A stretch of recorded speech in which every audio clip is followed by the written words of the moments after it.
Hey everybody, Sprocket here again.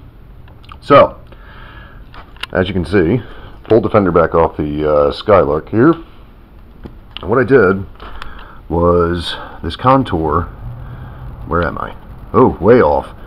So, this contour, the rocker panel and the door, okay, I made a template out of cardboard. You can see, fits in there. What I'm doing is I'm going to use this to fix this area. You can see a little better where I patched it before, but it's just not right. So this is where it should be, and you can see that big gap there.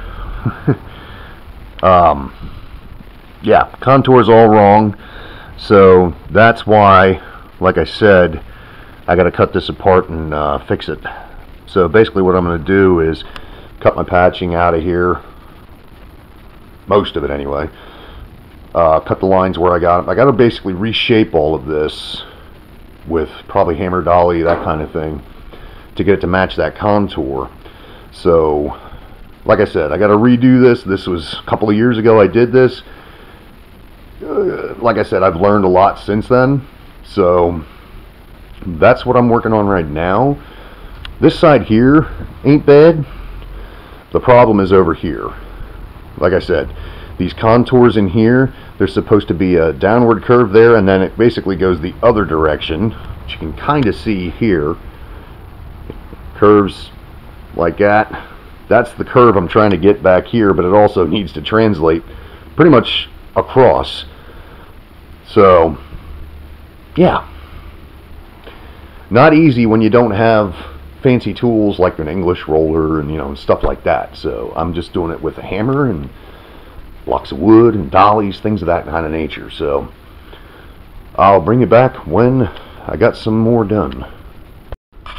Alright, as you can see, I cut out the the patching that I put on. So it's kind of hard to see because of the light, but right here, this is a swoop in. Okay, this is basically flat across. I'm going to trim that. I'm going to make a single piece, real skinny, that goes across there down to the other side, because now I have my template to know where to stop it. Put a piece in there. Then I'm going to do this curved piece separate, so I can try and make that curve go all the way across like it's supposed to, because right here, for the most part, everything is straight across. But down here, I thought, but I was wrong, that this thing had a swoop and it came up, you know, dipped in. But I was looking at this side. Now granted, this one's been patched. This is the other fender, by the way. This one's been patched before, but most of this is still here, and it has a curve that goes the other way, but it's all the way across. So again, this is more of the reason why I needed to cut this out and start over so I could do it right. Plus, I never painted any of this, so I at least need to put some primer on this. So, bring more later. Alright, so I made the executive decision to go ahead and primer this, which in the light just looks really bright. But what I used was, wherever I put it, oh, it's over there on the car. That can.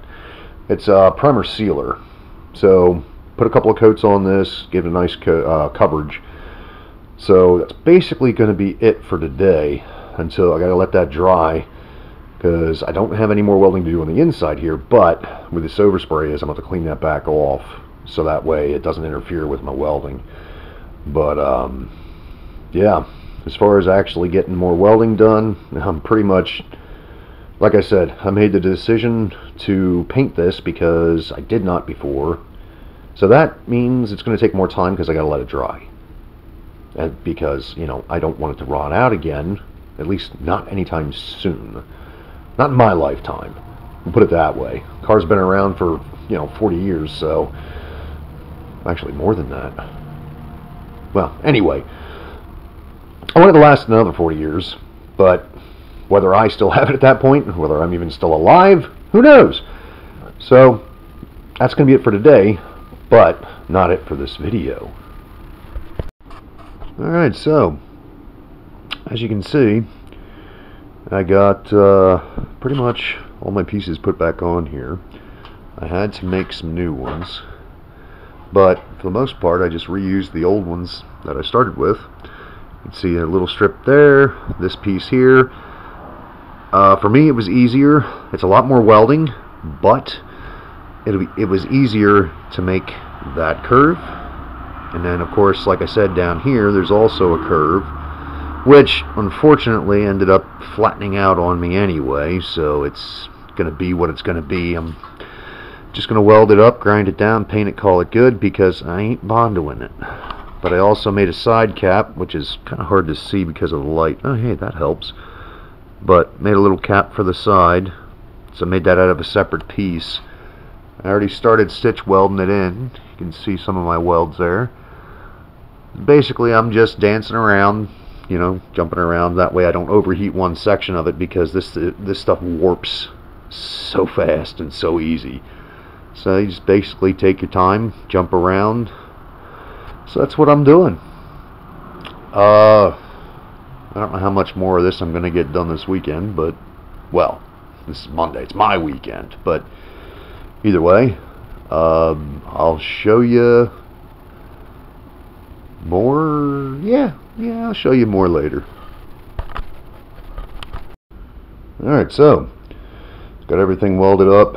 I got some pinholes I got to take care of, but sanded it down. Now this is not finished by any means, because I got high spots, low spots. I got some hammer and dolly work to do that I can make this a little bit smoother, a little bit flatter. But yeah, like I said, once I take care of the pinholes, any little cracks and stuff like that, throw some paint on it, and that'll be pretty much it. Oh, and I have to here, and then over here on the side, I've got to drill some holes and do some spot welds, because that's how the original one would have been attached. But yeah, that's pretty much it for this section, except for, like I said, some hammer and dolly work. I got a low spot here, got to get rid of. So yeah, as far as this part is concerned, that's where I'm going to leave this. So thank you for watching. If you like what you see, hit that like button, subscribe. Till next time, have a good one.